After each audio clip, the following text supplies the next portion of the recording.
Bonsoir à toutes, bonsoir à tous. Bienvenue pour ce 11e épisode de Discutons écologie. On accueille ce soir un trio d'invités qui sont les cofondateurs d'une société qui s'appelle Gaia Connect. Gaia Connect fait du mentorat dans le secteur bien particulier des jobs à impact. Mais je vais les laisser déjà se présenter dans un premier temps et puis ensuite nous présenter leur bébé. Alors, commençons, par vous présenter les invités qui sont là. On a Guilhem Janin, Johan Lafont et Maximilien Masson. Et puis à la limite, ce que je disais, Johan, si tu veux, la primeur de la parole pour te présenter, bienvenue à toi. Bah, salut, ouais, merci beaucoup de nous avoir invités, c'est très sympa. Beh, oui, donc du coup, nous, on est les cofondateurs de Gaia Connect. Bon, on vous expliquera un petit peu ce que c'est en détail après. Mais du coup, pour moi, me présenter rapidement, bah, du coup, j'ai travaillé principalement dans l'entrepreneuriat et dans la vente et la négociation. Et j'ai bossé pour plusieurs boîtes avant de rejoindre Gaia Connect. Mais j'ai aussi bossé 10 ans pour Airbus. Donc voilà, et pendant ces 10 ans, j'étais quand même très impliqué sur l'aspect environnemental, que ce soit à côté, mais aussi dedans. Et j'étais responsable du startup studio d'Airbus, donc était en charge de créer des projets, des startups pour ce gros groupe. Et du Mmh. coup, dans ce cadre-là, bah, moi, j'ai fait en sorte que ce 100% des projets qu'on pousse soient des projets environnementaux, parce que c'est quelque chose qui me tenait à cœur. Et donc voilà, c'était surtout de la deep tech. Et au bout d'un moment, j'en ai eu marre. Bah, grosse boîte, on va en parler sûrement de ce phénomène de gens qui partent des grosses boîtes et voilà, manque de sens.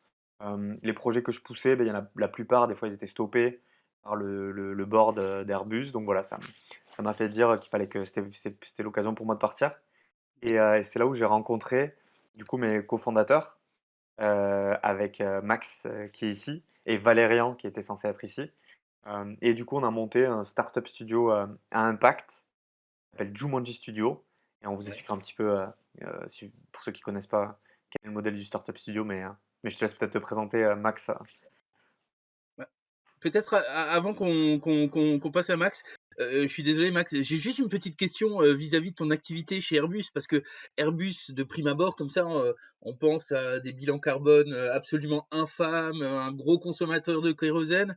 Est-ce que la composante, écologique est quelque chose d'important dans ce genre de grand groupe? Comment ils appréhendent tout ça?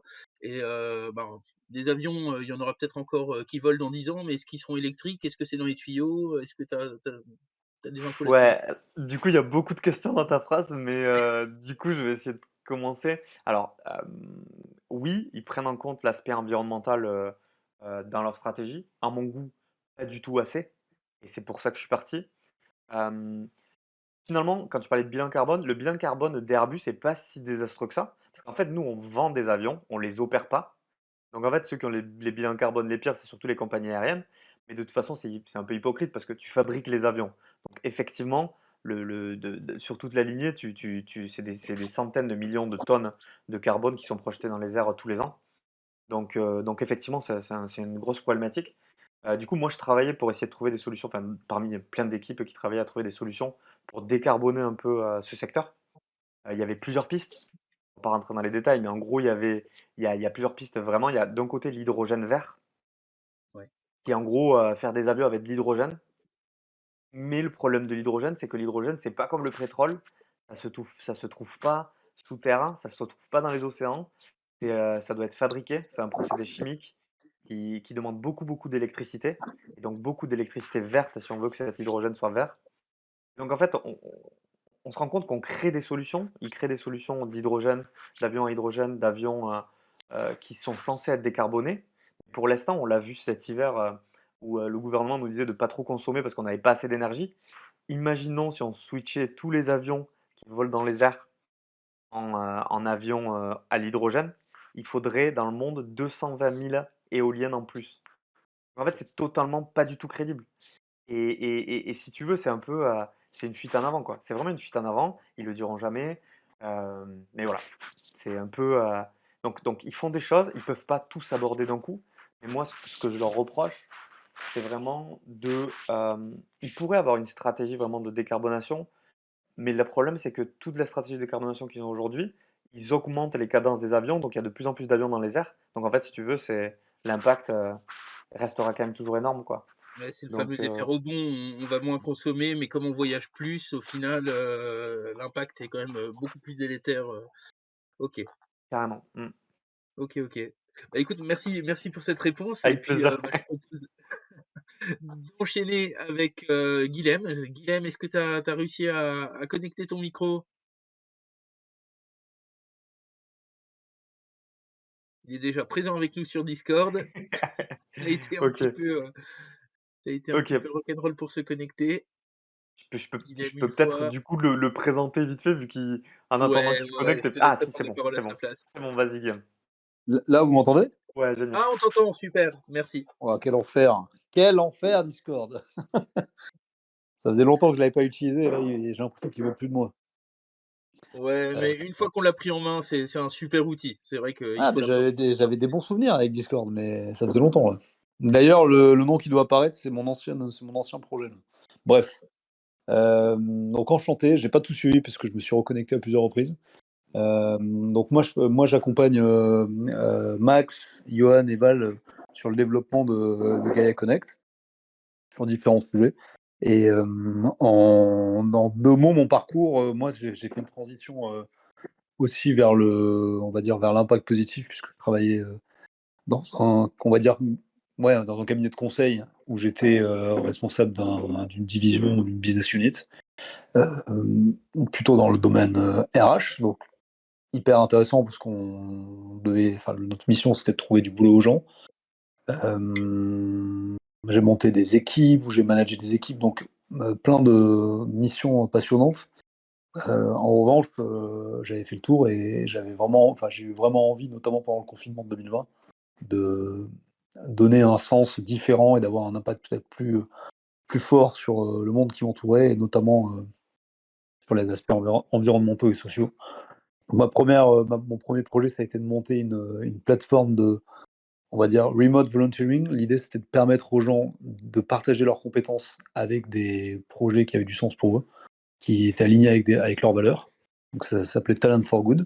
Ça, c'était mon premier projet. Ensuite, un projet dans l'économie circulaire que j'ai rejoint, qui s'appelle Humain, et qui est une plateforme qui permet de trouver des solutions, on va dire, de circularité aux produits invendus et défectueux, notamment de la grande distribution. Donc tous les stocks d'invendus et défectueux qui se retrouvent, enfin, jusqu'à il y a peu de temps, qui se retrouvaient en tout cas brûlés, jetés, enfouis, il y a plein de techniques différentes.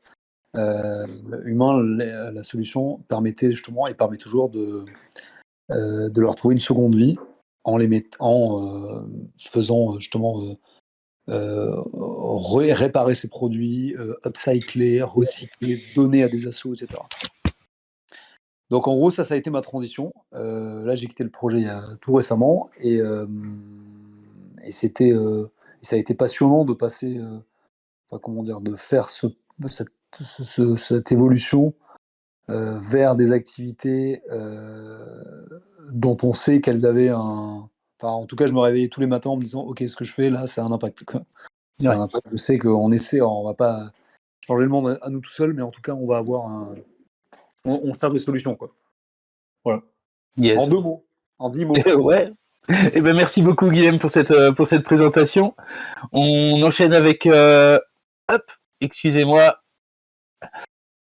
Avec Valérian, si vous voulez dire 2 mots sur votre collègue qui est absent ce soir, hein, c'est le moment d'envoyer toutes les méchancetés, il est pas là. Ouais, je peux présenter un instant. Ouais, bon. Valérian n'est pas là, mais on s'est dit que bon, euh, on est trois. Il nous a dit qu'il pouvait pas venir malheureusement, mais c'est aussi un cofondateur du Startup Jumanji Studio, aussi cofondateur de Gaia Connect. Euh, Lui est particulièrement spécialiste de tout ce qui est l'aspect financement, qui est un enjeu assez important pour les entreprises de l'impact, car souvent des trajectoires différentes des startups, disons classiques ou tech, une expérience assez longue dans notamment des fonds d'investissement à impact social en Asie.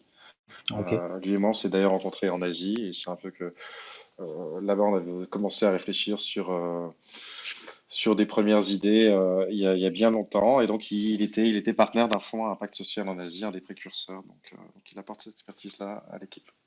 Ok, eh ben merci. Bah, je te laisse la parole du coup.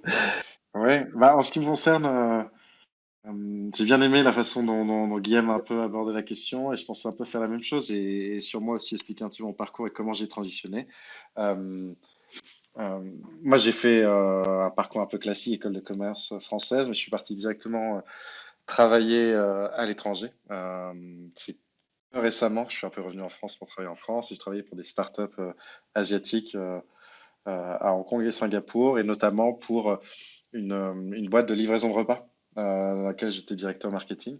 Ok. Euh, donc c'était une sorte de Deliveroo. Donc ça s'appelle pas Foodora, ça s'appelait Foodpanda. Ça s'appelle toujours, elle existe toujours cette entreprise-là. Et je les aidais à se développer dans un contexte où on est dans des villes très densément peuplées, où il y a énormément de restaurants, il y a une culture de la vente à emporter.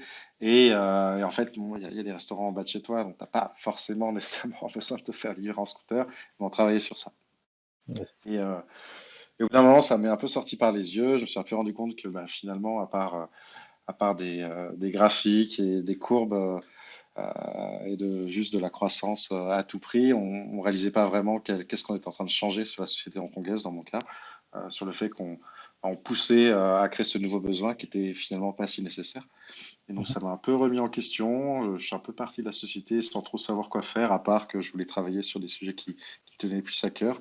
J'avais une sensibilité sur l'énergie, mais je me suis pas mal rapproché finalement de l'économie circulaire à ce moment-là. Et pendant à peu près 6-9 mois, j'ai donné de mon temps, ce que j'avais appris dans ces sociétés qui étaient énormément processées, qui étaient quand même très optimisées sur euh, le management, le travail, les outils, et pour l'apporter à des entrepreneurs sociaux.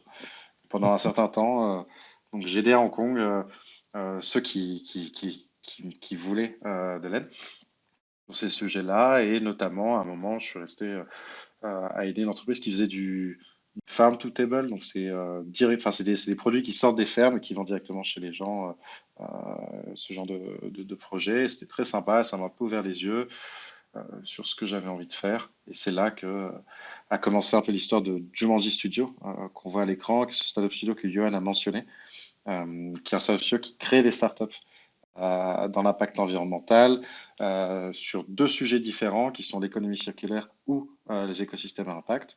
Mhm. Euh, et donc, dans ce cadre-là, et ça peut être une façon de commencer un peu la discussion, mais il y a une vision très importante de où vont les talents dans ce monde, que ceux qui peuvent changer le monde, c'est souvent les entrepreneurs, ou des personnes qui sont à l'initiative de projets dans leurs entreprises, ça peut aussi fonctionner.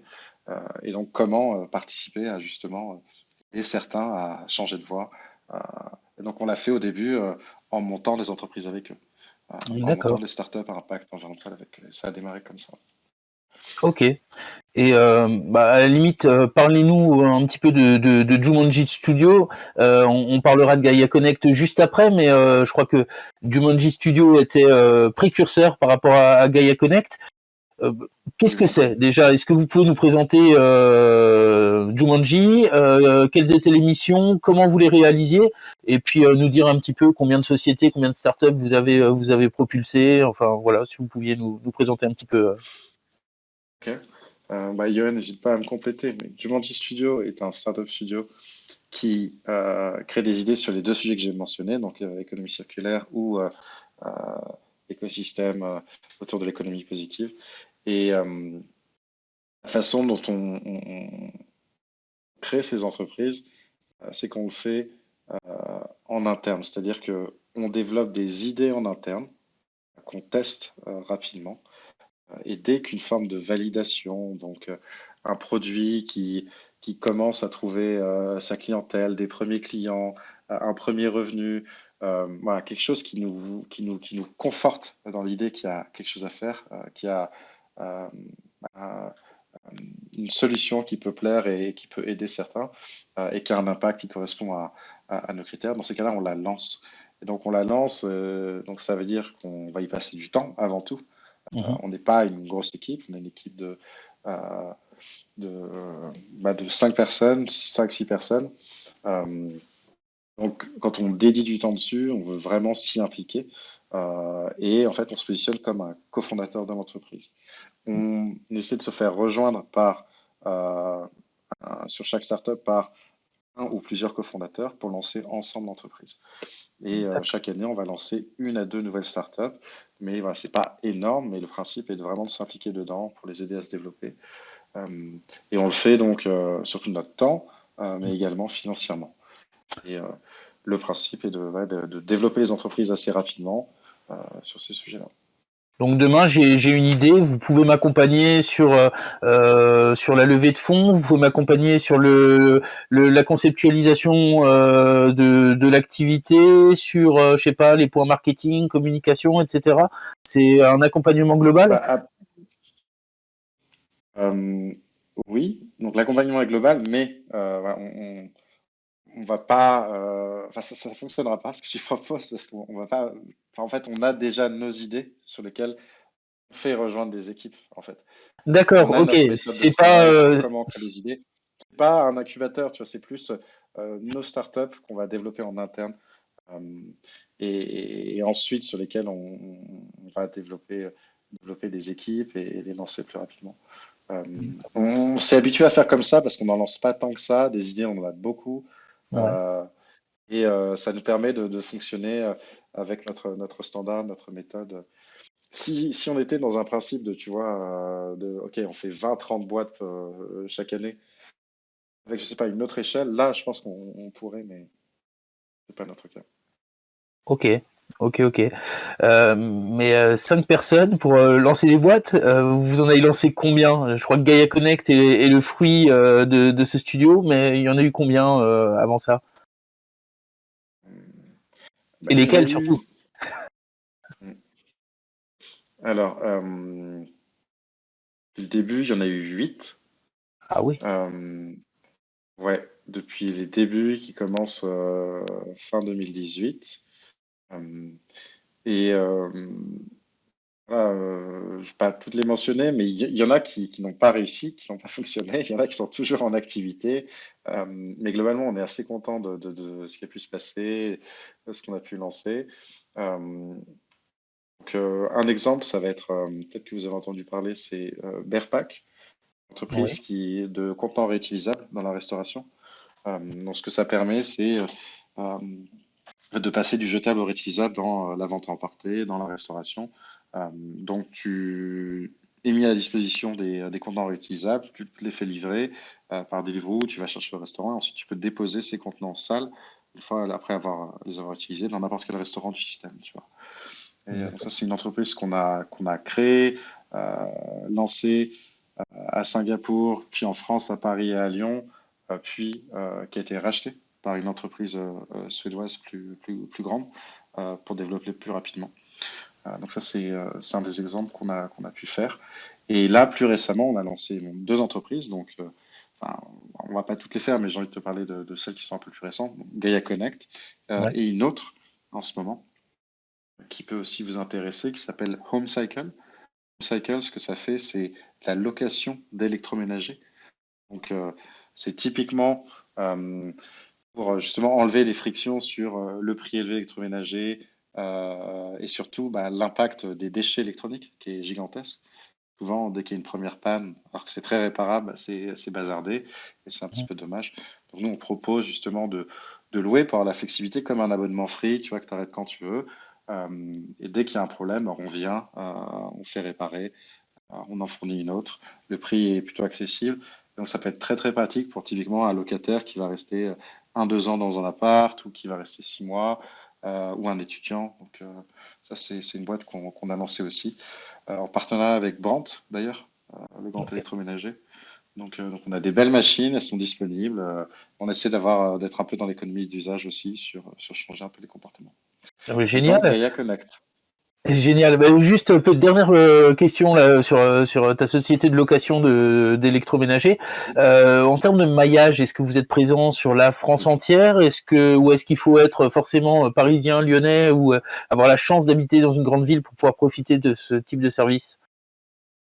Eh bien, on est disponible sur toute la France. Donc, évidemment, dans les coulisses, c'est plus compliqué quand on habite au milieu de nulle part, mais on le fera. Il n'y a aucun souci. Donc, ouais, on couvre vraiment toute la France métropolitaine. Ok, bah, n'hésitez pas à l'issue de cet épisode à m'envoyer les liens de vos différentes sociétés. On pourra faire un petit post aussi, communiquer dessus, hein, parce que chez Terrabion, on aime encourager toutes les initiatives positives et qui ont un impact positif sur la planète. Donc ça sera avec grand plaisir. Et donc on en arrive à Gaia Connect, le sujet de ce soir. Gaia Connect, une société dans le mentorat. Je vous laisse nous la présenter. Johan, Guillaume, vous voulez. Bah, avec plaisir, si tu veux, je peux commencer, ouais. Gaia Connect, c'est une des sociétés, comme disait Max, qu'on a créée cette année, enfin, ouais, en tout début d'année. L'objectif, comme disait Max avant, c'était vraiment d'essayer de faire transitionner le plus grand nombre de talents dans l'économie d'aujourd'hui vers l'économie de demain, que ce soit sur des sujets environnementaux, sociaux, d'éducation, santé, mais principalement, on voit que c'est principalement l'aspect environnemental et social qui intéresse les gens. Et l'objectif, c'est vraiment, on a compris, nous, à travers notre expérience, à la fois Max et Val chez Jumanji et à la fois moi chez Airbus, que finalement, la plupart des gens qui transitionnaient et qui changeaient de job, ils le faisaient parce qu'ils avaient fait des rencontres qui leur avaient permis de se dire que c'était possible et qu'ils pouvaient le faire, quoi. Parce que souvent, il y a beaucoup de croyances, il y a beaucoup de blocages psychologiques chez la plupart des gens. Ça peut être au niveau de l'aspect salaire, ça peut être au niveau de l'aspect stabilité. Il y a plein de choses qui sont là dans l'air et qui font que certains gens n'osent pas le faire. Donc nous, voilà, nous, on voulait en tout cas donner toutes les cartes par le biais du mentoring à ces personnes qui veulent imaginer un futur différent, quoi. D'accord. Et est-ce que vous, par votre passé, vous avez justement profité de mentors, que ce soit de manière formelle ou informelle, est-ce que cette idée fait suite justement à des expériences personnelles? Oui, carrément. Je pense que Max, peut-être que tu peux parler parce que c'est vrai qu'au sein de Jumanji, nous, on a vraiment un ADN de communauté. Ça veut dire qu'on a beaucoup de gens qui gravitent autour de Jumanji Studio, qui sont dans plein de domaines de l'économie circulaire, de l'environnement, enfin, de tous ces sujets-là. Et du coup, nous, on a vraiment ça ancré en nous, quoi. Et on sait que dans n'importe quel sujet, dans n'importe quel domaine, ça fait vraiment avancer. Et on sait que nous, on est maintenant, après quelques années dans ce domaine-là, on est assez bien connectés, on va dire. Mais on sait que c'est pas facile pour des gens qui sont dans un job, je sais pas moi, récemment, on a parlé avec une mentor qui était dans la grande distribution pendant 8 ans. Ben, en fait, on est juste esseulé dans la grande distribution parce qu'on rencontre que des gens de la grande distribution et c'est difficile de s'ouvrir sur un réseau ou des gens qui l'ont déjà fait. Alors oui, c'est possible de le faire sur LinkedIn, d'aller découvrir des gens, mais parfois c'est compliqué pour la plupart des gens. Et aussi c'est compliqué de chercher parce que parfois quand on commence, on sait vraiment pas où chercher en fait. On sait Ouais. même pas quels sont les jobs disponibles, on sait même pas qu'est-ce qu'avec ses compétences aussi on peut faire. Donc nous on veut essayer de donner un peu de visibilité à ça quoi. Je sais pas si tu veux compléter Max. Ouais, mais en fait, non, mais je suis complètement d'accord avec ça, avec le fait que déjà notre univers dans lequel on est, euh, des métiers, de l'impact social, de l'impact environnemental, ben, en fait, finalement, de l'extérieur, il est relativement opaque. Donc, il y a vraiment aussi une idée de rendre ça accessible. Et ce que je rajouterais, c'est que je pense que pour chacun, c'est assez évocateur de repenser à peut-être deux, trois rencontres que chacun a fait dans sa vie professionnelle, des rencontres clés qui peuvent vraiment changer en fait le chemin d'une personne. Et nous, on essaie un peu de provoquer ça aussi. On croit fondamentalement dans l'intelligence collective, de l'échange, qui permet en fait, s'il est bienveillant, s'il est avec la bonne personne, de t'aiguiller, de te donner des bonnes pistes, de donner des réflexions sur ton projet pour le façonner au mieux et aller dans le bon sens. Et parfois aussi, tout simplement te dire, allez, lance-toi, quoi. Yes. Est-ce que vous avez déjà aujourd'hui des premiers retours? Donc on fera un focus sur le profil type du mentoré, le profil type du mentor.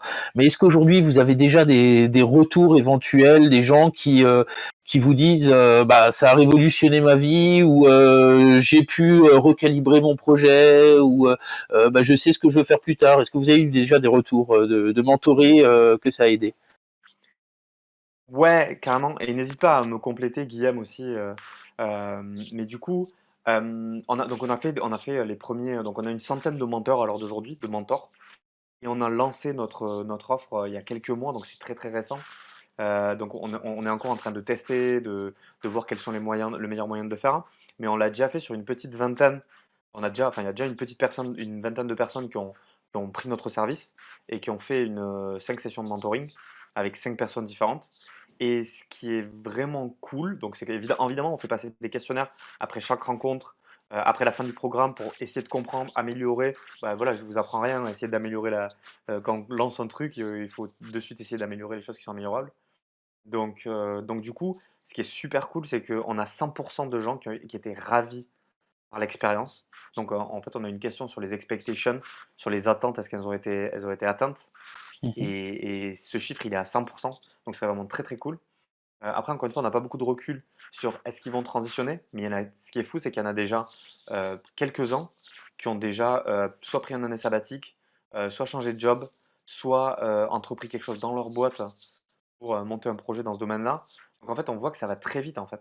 Et qu'en fait, c'est ultra utile. Et c'est ultra bienveillant, comme disait Max. Les mentors sont aussi ravis parce que bah, c'est ultra cool d'avoir ce sentiment de pouvoir aider des gens, quoi. Ouais. Et puis d'étoffer son réseau aussi. D'étoffer son Carrément. réseau. Mais on verra tout de suite après sur justement qu'est-ce qui pousse chacun à se lancer dans le système du mentorat. Mais avant, c'est vrai qu'il va peut-être falloir définir un petit peu ce qu'est un job à impact et quels sont les secteurs d'activité concernés. Donc, je reprends simplement la phrase que j'ai retrouvée sur votre site. Donc, un job à impact, c'est une mission qui rend heureux car elle a un impact positif sur les gens, sur la société en général. Et donc, ça peut prendre des milliers de formes différentes.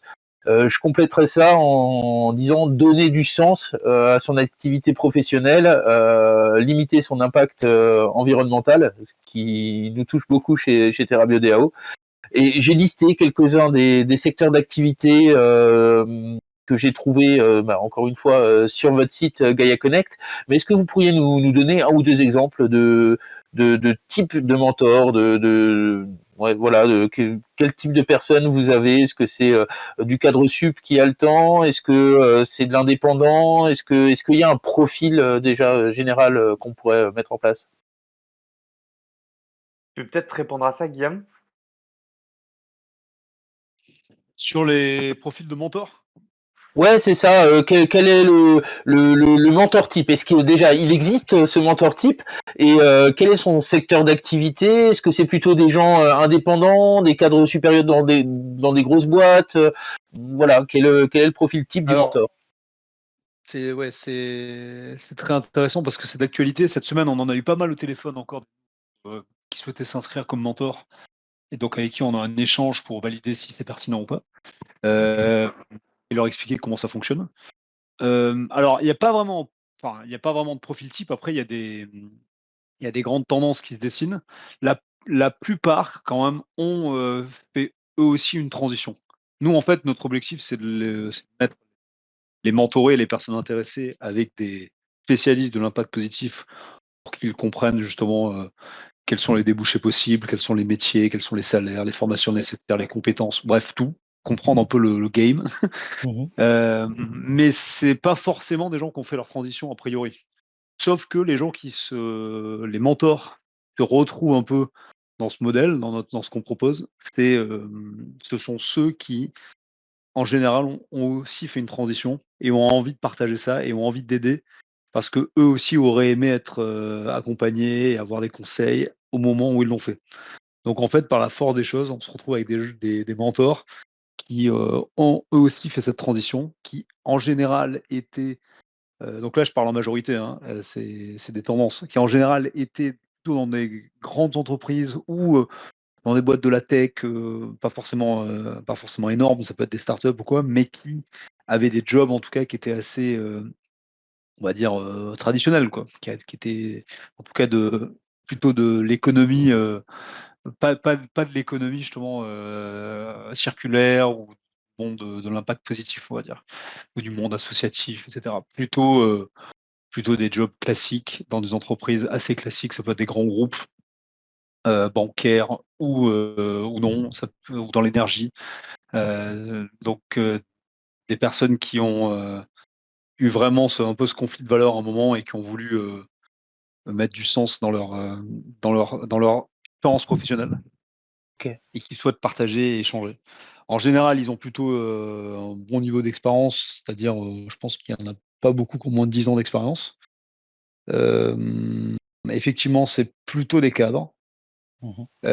Mais c'est plutôt des cadres, mais parfois c'était des cadres qui le sont plus forcément puisqu'ils ont fait un changement radical et qui sont parfois, à la tête de enfin en tout cas qui ont rejoint des associations, qui ont monté des projets ou qui ont rejoint des projets entrepreneuriaux. Donc où il y a moins la notion de, comment dire? De grade ou d'hiérarchie. Il y a même des On a même vu des mentors qui étaient auparavant, directeurs d'une équipe et qui se retrouvent, on va dire simples «employés» entre guillemets pour eux, Mmh. parce que ça a du sens pour eux et je trouve que c'est hyper inspirant ces histoires.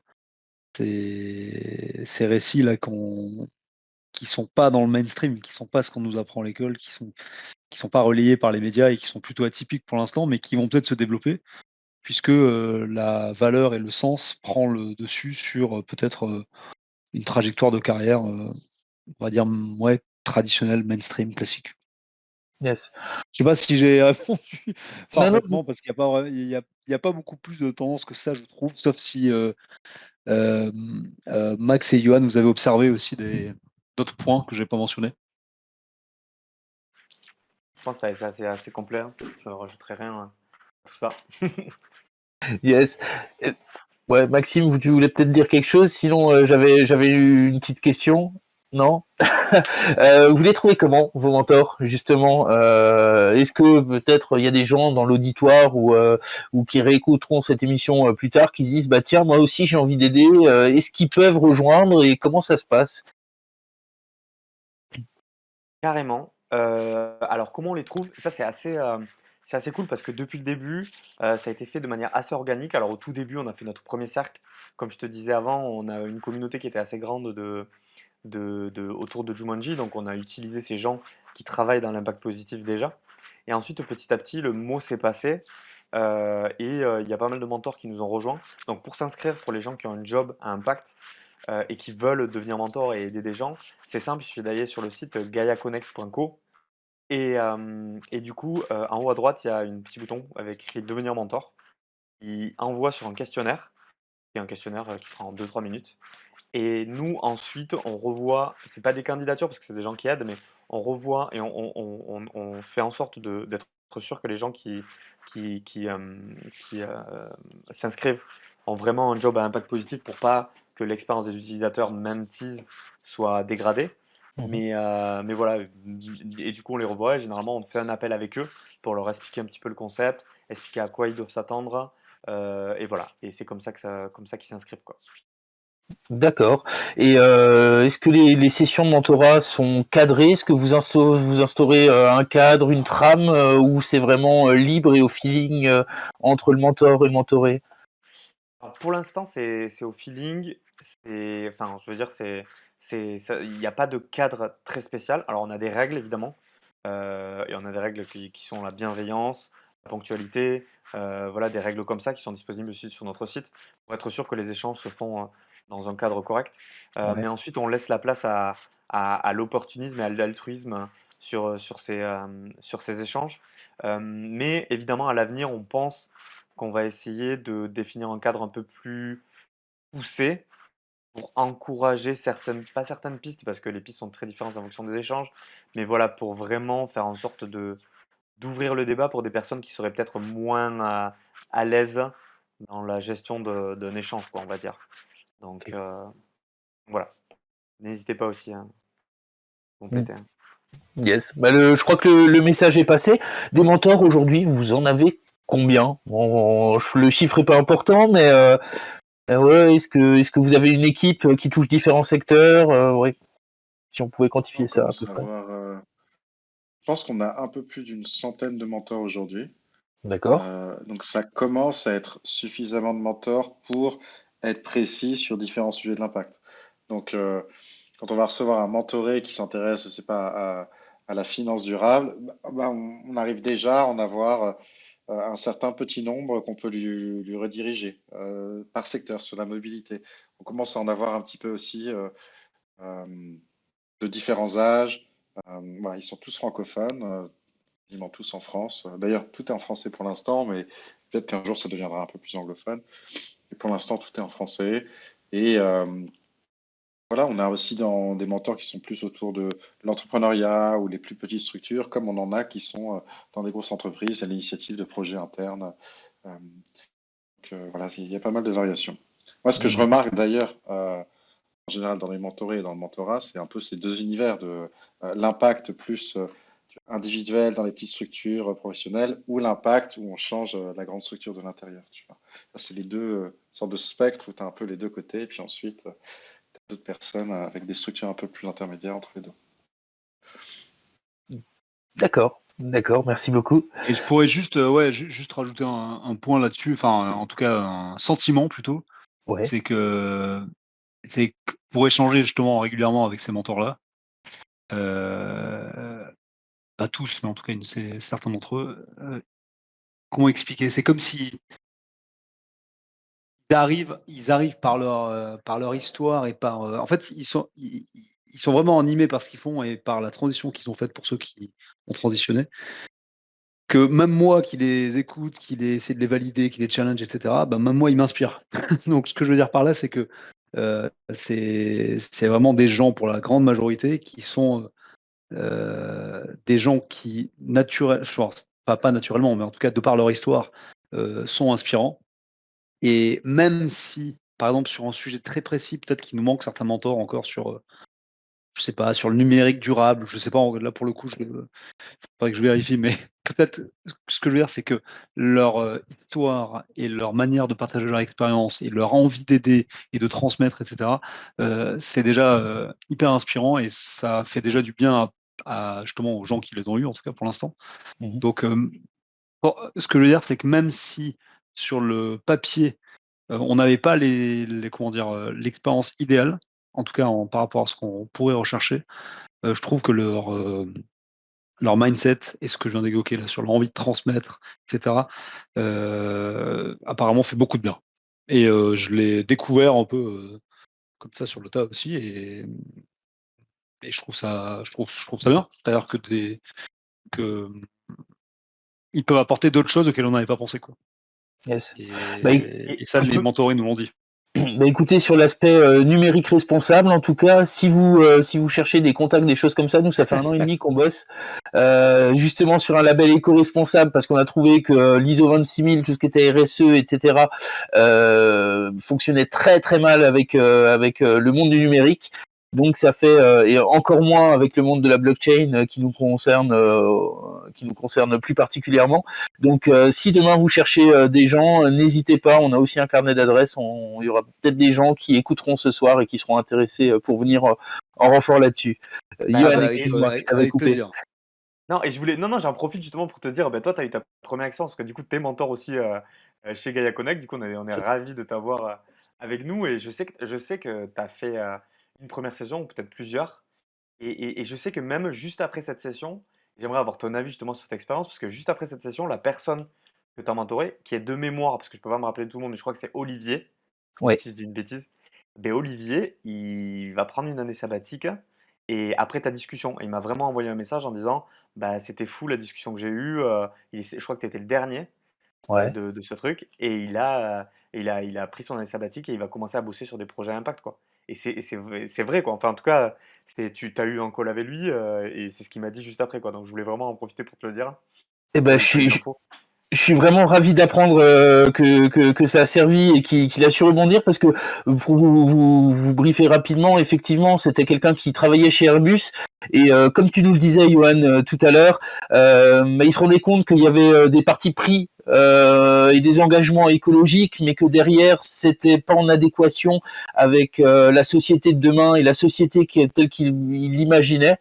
Et effectivement, il avait plein d'idées, plein de questions. On a pu échanger là-dessus et ça a été vraiment très très enrichissant. Mais pour moi aussi, hein, en tant que j'étais mentor, mais du coup j'en ai appris autant que lui de moi, je pense.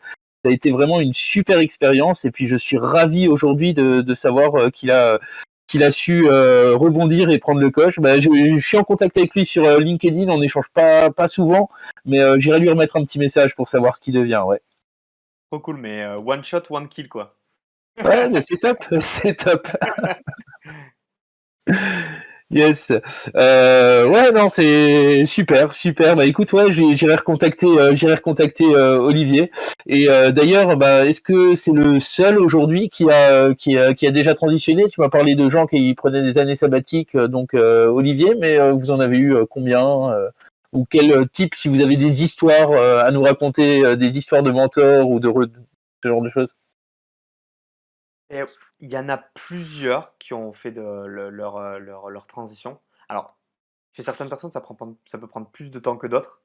Il y a certaines personnes qui sont vraiment, qui dans leur personnalité vont de suite arrêter tout d'un coup, ils pourront plus penser à autre chose et ils vont connaître. D'autres qui vont avoir besoin de 6 mois, 1 an pour mettre petit à petit en route ce qu'ils veulent faire.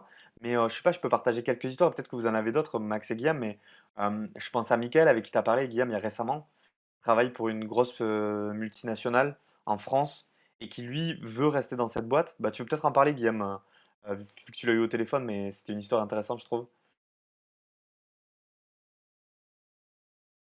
Ah, Anonymat, c'était bien. mais en Ah, gros, vas-y. c'est un profil qui, en gros, se posait des questions sur justement le sens de ses missions et qui, grâce à différents échanges qu'il a eus, parce que vraiment, il m'a expliqué que chaque échange avait eu un comment dire? Enfin, des effets différents et c'est ça qui fait un peu la force du projet, je pense, c'est la complémentarité entre les mentors et les échanges. Mais en gros, il va probablement évoluer justement, en interne pour justement rejoindre une activité, une division qui est, sur des sujets, uniquement de, développement durable, on va dire. Développement soutenable. Voilà, pour essayer de pas en dire plus. Mais vraiment, c'était des c'est vraiment un parcours qu'il a suivi.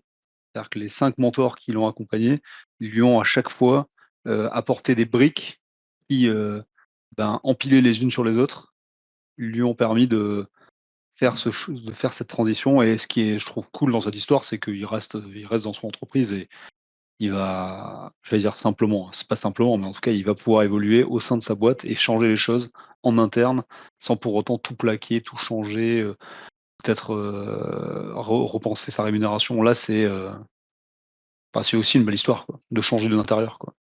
Ouais. Non, carrément, carrément.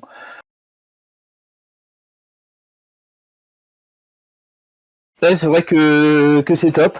Et ouais, tout le monde n'est pas un bélier hein, à se lancer tout de suite dans le dur. Hein. C'est pas évident. Donc, bah, super. Et je pense qu'il y a eu peut-être aussi la conjoncture qui vous a permis de lancer cette société, parce que ce qui était, enfin, ce qui est possible aujourd'hui ne l'était peut-être pas il y a 5-6 ans. Et je crois que le Covid-19 vous a donné un gros coup de pouce. Alors, est-ce que vous aviez déjà cette idée en tête avant, ou est-ce que c'est quelque chose bah, qui a fait suite justement à cette pandémie et toutes les nouvelles méthodes de travail, en tout cas cette quête de sens qu'ont les salariés, mais pas que ce soit la grande résignation avec des gens qui démissionnent ou des gens qui disent qu'ils lèvent le pied, ils en font le moins possible parce qu'ils veulent pas soutenir une boîte, ou en tout cas ils sont plus en adéquation avec la politique et l'esprit de la société. Voilà. Est-ce que le Covid vous a aidé et comment? Elle est pour toi, celle-là. Hum,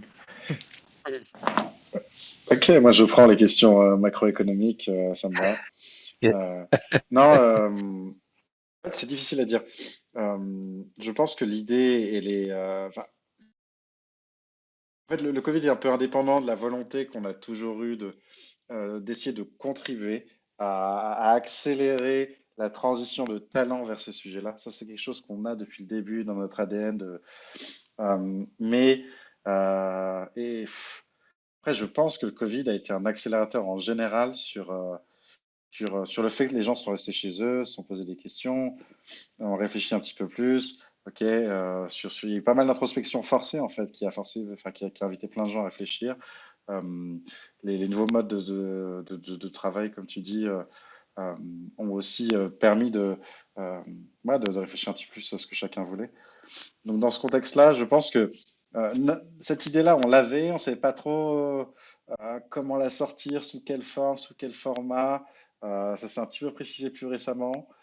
Euh, Là, on s'est un petit peu lancé, tu vois là, et, sous cette forme-là de mentorat, je pense que c'est plus cette dernière composante qui nous a fait un peu émerger Gaia Connect. Parce qu'avant, on ne sait pas trop par quel biais prendre ce grand problème.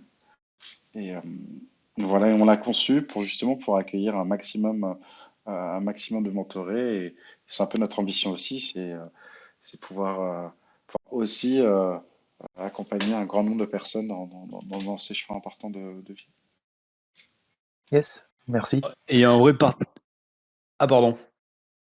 Ouais, j'allais dire, il y a juste pour aller dans ce sens, il y a un vrai parti pris. Bon, déjà, la situation actuelle fait que maintenant, la vidéo est généralisée et pose plus de problème. Donc, on arrive à avoir des échanges hyper pertinents et riches, même en visio.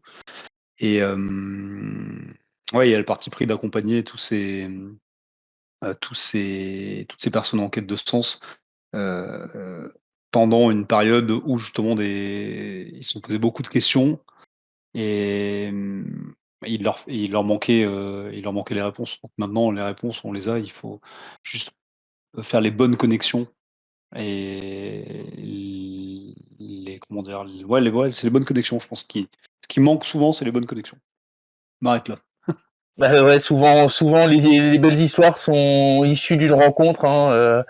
Enfin, ouais, c'est pas que dans les livres, c'est pas que dans les livres. Et j'en profite pour les gens qui sont à l'écoute. Là, j'ai repartagé le lien d'un petit giveaway, d'un petit concours qu'on a fait sur Twitter. Donc, il suffisait de liker, repartager et puis mettre un petit mot sympa à un ou deux de vos amis. Et en fait, vous pouvez encore participer pour être éligible à une session un pack de 5 sessions de mentorat qui est offerte par nos invités ce soir. Et également 2 t-shirts à gagner. Donc n'hésitez pas, vous avez encore quelques minutes pour participer. Et si, comme moi, vous êtes passionné de ce que vous entendez ce soir, c'est peut-être l'occasion de pouvoir vous lancer et de faire l'expérience avec Gaia Connect. Donc le lien a été posté sur Twitch. N'hésitez pas à aller participer à ce concours. Et je profite aussi pour dire que nous aussi, à l'occasion, on offre aussi la première session à tout le monde. Donc là, on offre un pack complet à une personne, mais on offre également la première session gratuite à tout le monde. Donc pour faire ça, il faut juste aller sur gaiaconnect.co, le site que tu es en train d'afficher, s'inscrire au questionnaire. Donc il y a marqué commencer gratuitement. Juste s'inscrire, c'est un questionnaire qui prend 4 questions. Et vous recevrez directement un lien avec un petit algorithme qu'on a fait en interne, les mentors qui sont adaptés à vos besoins, quoi. Donc c'est déjà cool d'aller voir qui c'est que vous pourrez rencontrer et ça vous permet de vous projeter, quoi. Et la première session est gratuite. Donc voilà, je voulais passer. Eh ben merci beaucoup. J'ai d'ailleurs mis juste là au-dessus quelque part, ça doit s'afficher à l'écran, l'adresse du site de Gaia Connect. Donc comme vous l'a très bien dit Johan, la première session est gratuite. Allez-y, tentez l'expérience. Vous n'êtes pas à l'abri d'une belle surprise, je le pense. Bah écoutez, je pense que on commence à avoir fait le tour. Est-ce qu'on a des questions? Je vois qu'il y a très peu de monde de connecté ce soir en ce jeudi de l'Ascension. C'est un long week-end, les gens sont en vacances. Ils rattraperont tout ça, je pense, en replay. Mais on a peut-être des questions sur Twitch. Samir, est-ce que tu as vu passer des choses?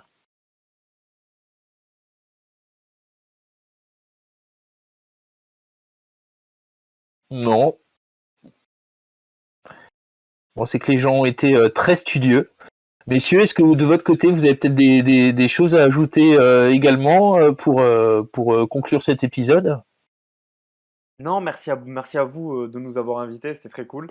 Et c'était l'occasion de découvrir Discord, de découvrir Twitch, de devenir un peu moins boomer. Donc c'est cool. Merci de nous garder à la page, quoi. Bah, merci de votre présence. Franchement, c'était super super cool. Je pense qu'on va pouvoir couper. C'est une émission relativement courte ce soir, mais on va pouvoir couper le live Twitch à moins qu'il y ait des questions qui arrivent d'ici là. Et puis on va continuer en off. Donc ceux qui souhaitent nous rejoindre sur Discord, tous les liens dans la discussion Twitch. Ah, il faut que je fasse aussi le tirage au sort. Attendez, je crois qu'on a eu 14 participants, donc je vais en profiter pour faire ça en direct. Bien. Je sais pas si j'ai participé, moi. Ah bah sinon ce que je peux faire, parce qu'on a eu que 14 participants, donc c'est presque un petit peu dommage, je prolonge les 24 heures, donc je fais pas le tirage au sort ce soir. Ce que je propose, c'est de faire le tirage au sort gentiment demain soir, comme ça vous laisse, et à vos membres, enfin voilà, si vous avez des membres de la communauté qui sont intéressés, bah, vous pourrez communiquer dessus. Nous aussi, on va continuer de communiquer dessus. Et puis, je filmerai de toute façon le tirage au sort demain, donc ce sera ce contrôle d'huissier et tout. Voilà. Maître Capello viendra contrôler tout ça. Excellent, merci beaucoup. Bah, merci à vous et puis encore une fois une excellente soirée. On se retrouve normalement le mois prochain pour le dernier épisode Discutons écologie de l'année, le 12e. Et puis voilà, je vous souhaite à tous une excellente soirée. Merci encore de nous avoir fait découvrir Gaia Connect. Bonne soirée. Merci à toi pour ton accueil et tes questions et ton soutien. Salut. Merci, ciao. Merci.